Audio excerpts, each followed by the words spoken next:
ശ്രീ പ്രഫുൽ കൃഷ്ണ, വലിയ തട്ടിപ്പ്, കോടികളുടെ തട്ടിപ്പാണ് ഈ സഹകരണ സൊസൈറ്റിയുടെ മറവിൽ നടന്നിരിക്കുന്നത്. ഒരു നിക്ഷേപകൻ ആത്മഹത്യ ചെയ്യുന്ന സാഹചര്യം വരെ എത്തി.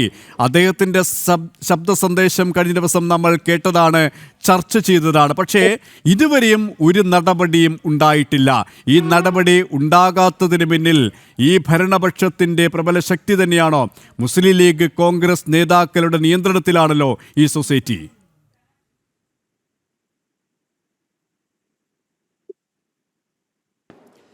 തീർച്ചയായിട്ടും. കാരണം അത്യന്തം ദൗർഭാഗ്യകരമായിട്ടുള്ള സംഭവമാണ് വടകരയിൽ ഉണ്ടായിട്ടുള്ളത്.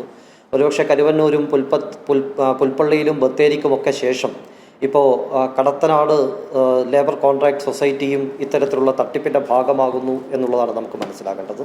ഇത് പൂർണ്ണമായും UDFിൻ്റെ നിയന്ത്രണത്തിലുള്ള ഒരു സൊസൈറ്റിയാണ്. ഇതിൻ്റെ പ്രസിഡന്റ് ആയാലും സെക്രട്ടറി ആയാലും അതുപോലെ തന്നെ ഡയറക്ടർമാരായാലും എല്ലാവരും UDFിൻ്റെയും ലീഗിൻ്റെയും പ്രബലരായിട്ടുള്ള നേതാക്കന്മാരാണ്. ഈ സൊസൈറ്റിയുടെ പ്രധാനപ്പെട്ട ആളെന്ന് പറയുന്നത് DCC ജനറൽ സെക്രട്ടറി ആയിട്ടുള്ള സുധീർ കുമാർ എന്ന് പറയുന്ന വ്യക്തിയാണ്. ഇന്നലെ DCCയുടെ പ്രസിഡന്റ് പറഞ്ഞത് അദ്ദേഹത്തെ ഞങ്ങൾ മാറ്റി നിർത്തിയിട്ടുണ്ട് എന്നാണ്. പക്ഷേ ഇതുവരെയായിട്ടും വടകരയിലെ കോൺഗ്രസ്സുകാർക്ക് അങ്ങനെ ഒരു മാറ്റി നിർത്തലിനെ പറ്റി യാതൊരു വിധത്തിലുള്ള ധാരണയുമില്ല. എന്ന് പറഞ്ഞാൽ അദ്ദേഹം ഇപ്പോഴും കോൺഗ്രസിൻ്റെ DCCയുടെ ജനറൽ സെക്രട്ടറി തന്നെയാണ് എന്നുള്ളതാണ് കോൺഗ്രസ് കാര്യം തന്നെ പറയുന്നത്. അപ്പോൾ ഇത് പൂർണ്ണമായും ഇത് കോൺഗ്രസിൻ്റെയും ലീഗിൻ്റെയും നേതൃത്വത്തിലുള്ള UDF സംവിധാനത്തിലുള്ള ഒരു സൊസൈറ്റിയാണ്.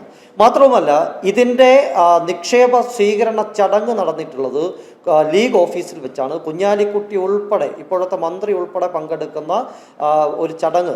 ആ ചടങ്ങിലാണ് ഇവരുടെ നിക്ഷേപ സമാഹരണം നടന്നതിൻ്റെ ഫോട്ടോകൾ പുറത്തു വന്നിട്ടുണ്ട്. അതുകൊണ്ട് ഇത് കോൺഗ്രസിൻ്റെ ബാങ്ക് അല്ല, അല്ലെങ്കിൽ സൊസൈറ്റി അല്ല എന്നൊന്ന് പറഞ്ഞ് രക്ഷപ്പെടാൻ വേണ്ടി സാധിക്കില്ല. ഇത് പൂർണ്ണമായും UDFിൻ്റെ നിയന്ത്രണത്തിലുള്ള സൊസൈറ്റിയാണ്.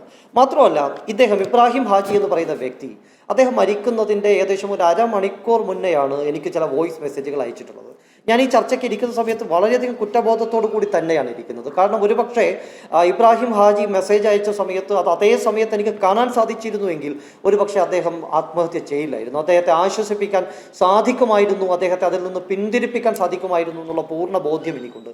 പക്ഷേ ഇന്ന് കുറച്ച് തിരക്കുകളും കാര്യങ്ങളൊക്കെ ആയതുകൊണ്ട് അദ്ദേഹത്തിൻ്റെ മെസ്സേജ് എനിക്ക് ശ്രദ്ധിക്കാൻ പറ്റിയിട്ടില്ല. ഈ സംഭവത്തിന് ശേഷമാണ് അദ്ദേഹത്തിൻ്റെ മെസ്സേജ് കാണുന്നത്. 10:30 മണിയോടുകൂടി, കഴിഞ്ഞ ദിവസം 10:30 മണിയോടുകൂടിയാണ് രാവിലെ അദ്ദേഹം തീ കൊളുക്കുന്നത്. എനിക്ക് 9:30 മുതൽ 10 മണി വരെ അദ്ദേഹത്തിൻ്റെ പല മെസ്സേജുകൾ, ഏകദേശം 10-14ഓളം വോയിസ് ക്ലിപ്പുകൾ അദ്ദേഹം എനിക്ക് അയച്ചിട്ടുണ്ട്. ആ വോയിസ് ക്ലിപ്പിൽ അദ്ദേഹം പറയുന്നത്, ഞാൻ നിങ്ങൾക്ക് മെസ്സേജ് അയക്കുന്നത്, ഈ വോയിസുകൾ അയക്കുന്നത് ഒരു സ്ഥലത്ത് നിന്നും നീതി കിട്ടാതായപ്പോഴാണ്.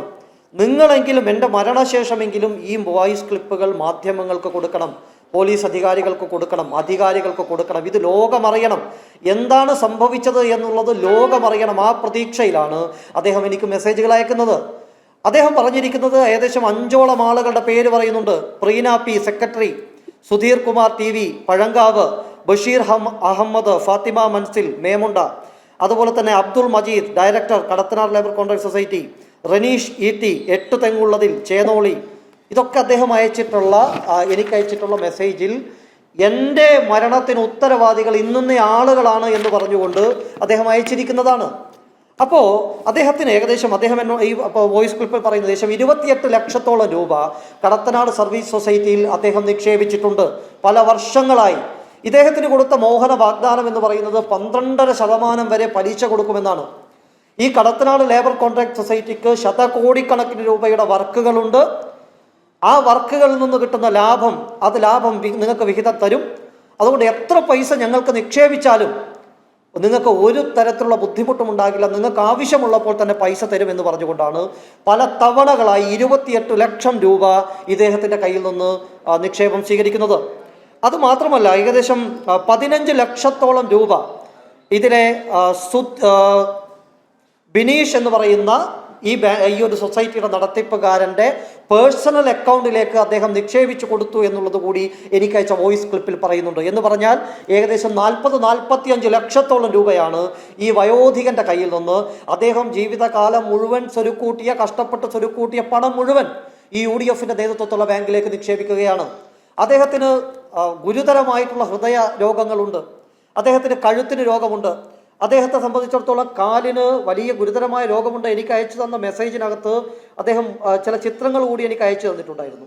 അതിനകത്ത് അദ്ദേഹം പറയുന്നത്, എനിക്ക് നടക്കാൻ പോലും വയ്യ, നീര് വന്ന് തടിച്ചിരിക്കുകയാണ് എൻ്റെ ശരീരം മുഴുവൻ.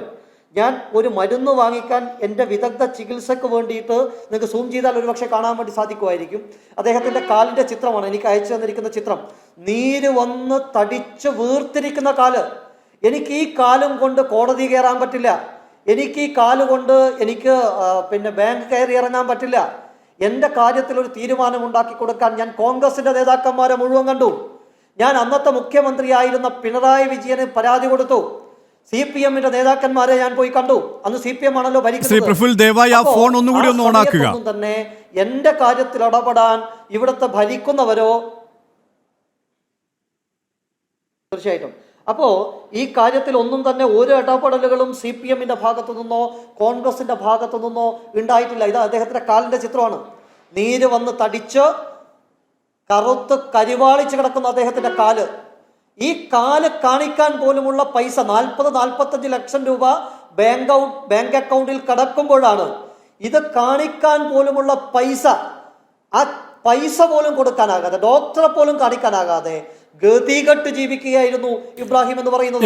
ശ്രീ പ്രഫുൽ കൃഷ്ണ, ഈ ഇബ്രാഹിം ഹാജി ഈ പണം ആവശ്യപ്പെടുമ്പോൾ ഇവരെന്ത് മറുപടിയാണ് അദ്ദേഹത്തിന് നൽകിയത്?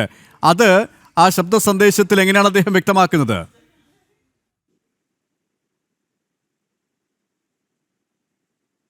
നോക്കൂ, ഇദ്ദേഹം പണം ആവശ്യപ്പെട്ട് സൊസൈറ്റിയെ സമീപിച്ച സമയത്ത് സൊസൈറ്റിയുടെ അധികാരികൾ പറഞ്ഞത്, ഡയറക്ടർമാർ പറഞ്ഞത്, നിങ്ങൾക്ക് ഞങ്ങളെ ഒന്നും ചെയ്യാൻ പറ്റില്ല. ഞങ്ങളുടെയൊന്നും പേരിൽ വ്യക്തിപരമായി ഒരു തുണ്ട് സ്ഥലം പോലുമില്ല. അദ്ദേഹത്തിന്റെ വോയിസിനകത്ത് വ്യക്തമാണ്. ഞാൻ ഇന്നലെ മാധ്യമങ്ങൾക്ക് മുഴുവൻ ആ വോയിസ് കൊടുത്തിട്ടുണ്ടായിരുന്നു. അതിനകത്ത് പറയുന്നത്, ഒരു തുണ്ട് സ്ഥലം പോലും ഞങ്ങളെയൊന്നും പേരില്ല, നിങ്ങൾക്ക് ഞങ്ങളെ ഒരു ചുക്കും ചെയ്യാൻ പറ്റില്ല, നിങ്ങൾക്ക് സൗകര്യം പോലെ പൈസ വാങ്ങിച്ചോ എന്നാണ് അവസാന ഘട്ടത്തിലൊക്കെ പറഞ്ഞത്. ആദ്യം പോകുന്ന സമയത്ത് പണം കൊടുക്കും, പണം തരാം എന്നൊക്കെ പറഞ്ഞ് ഇരുത്തി എഗ്രിമെന്റ് ഉണ്ടാക്കി കബളിപ്പിച്ചു, ചെക്കുകൾ കൊടുത്ത് പറ്റിച്ചു. ഏകദേശം 4 ചെക്കുകളോളം ഈ സൊസൈറ്റി അദ്ദേഹത്തിന് കൊടുത്തിട്ടുണ്ട്. ഈ 4 ചെക്കുകളും ബൗൺസ് ആവുകയാണ്. മാത്രമല്ല, ഈ സുധികുമാർ എന്ന് പറയുന്ന കോൺഗ്രസിന്റെ DCC സെക്രട്ടറി, ഈ സൊസൈറ്റിയുടെ പ്രധാന നടത്തിപ്പുകാരൻ, അദ്ദേഹത്തിന്റെ വീട്ടിൽ പോയി വളരെ മാന്യമായി കേണപേക്ഷിച്ചുകൊണ്ട് പൈസക്ക് ചോദിച്ച സമയത്ത് ഈ സുധികുമാർ അദ്ദേഹത്തിന്റെ ഭാര്യയോട് അപമര്യാദയായി പെരുമാറിയെന്ന കള്ളക്കേസ് കൊടുത്തിരിക്കുന്നു ഈ പോലീസില്. അദ്ദേഹത്തെ പോലീസുകാരെ വിളിപ്പിച്ച് നിങ്ങൾ എന്തിനാണ് ഇദ്ദേഹത്തിന്റെ ഭാര്യയോട് അപമര്യാദയായി പെരുമാറുന്നത് എന്ന് ചോദിക്കുകയാണ്. ഒരു വയോധികനെ സംബന്ധിച്ചിടത്തോളം 70 വയസ്സുകായ ഇതുവരെ മാന്യമായ രീതിയിൽ മാത്രം ജീവിച്ച, അഭിമാനം പണയം വെക്കാത്ത ഒരു മനുഷ്യനെ സംബന്ധിച്ചിടത്തോളം ഒരു സ്ത്രീയോട് അപമര്യാദയായി പെരുമാറി എന്ന് പറയുന്ന പരാതി അദ്ദേഹത്തിന് സഹിക്കാൻ പറ്റുന്നതിലപ്പുറമായിരുന്നു. ഇന്നലെ പലരോടും കണ്ട് സംസാരിച്ച സമയത്ത്, ഇദ്ദേഹവുമായി അറിയുന്ന ആളുകളുമായി സംസാരിച്ച സമയത്ത് ഈ പരാതി അദ്ദേഹത്തെ വലിയ രീതിയിൽ അലോസരപ്പെടുത്തിയിട്ടുണ്ട്. കാരണം 70 വയസ്സുള്ള ഈ വയോധികൻ ഒരു ചെറുപ്പക്കാരിയോട് മോശമായി പെരുമാറി എന്നുള്ള ഒരു പരാതി വന്നു കഴിഞ്ഞാൽ അത് ഏത് തരത്തിലാണ് ആളുകൾ ചിത്രീകരിക്കുക എന്നൊക്കെയുള്ള പരാതി ഭയങ്കര ഭയമുണ്ടായിരുന്നു. കാരണമല്ല, പോലീസിനടുത്ത് ഈ പറയുന്ന ബാങ്കിന്റെ നടത്തിപ്പ്, ഈ പറയുന്ന സൊസൈറ്റിയുടെ ആളുകൾക്ക് ഇൻഫ്ലുവൻസ് ഉണ്ട്. അത് മാത്രമല്ല, ഒരു പ്രധാനപ്പെട്ട ഒരു കാര്യം, ഇദ്ദേഹം പണം ആവശ്യപ്പെട്ടപ്പോൾ ഇതിന്റെ ഡയറക്ടർമാരിൽ ഒരാളായിട്ടുള്ള ബഷീർ എന്ന് പറയുന്ന ബഷീർ അഹമ്മദ് ഇദ്ദേഹത്തെ വണ്ടി കയറ്റി കൊല്ലാൻ നോക്കി എന്നുള്ള ഗുരുതരമായിട്ടുള്ള ഒരു ആരോപണം കൂടി എനിക്കയച്ച വോയിസ് മെസ്സേജിലുണ്ട്.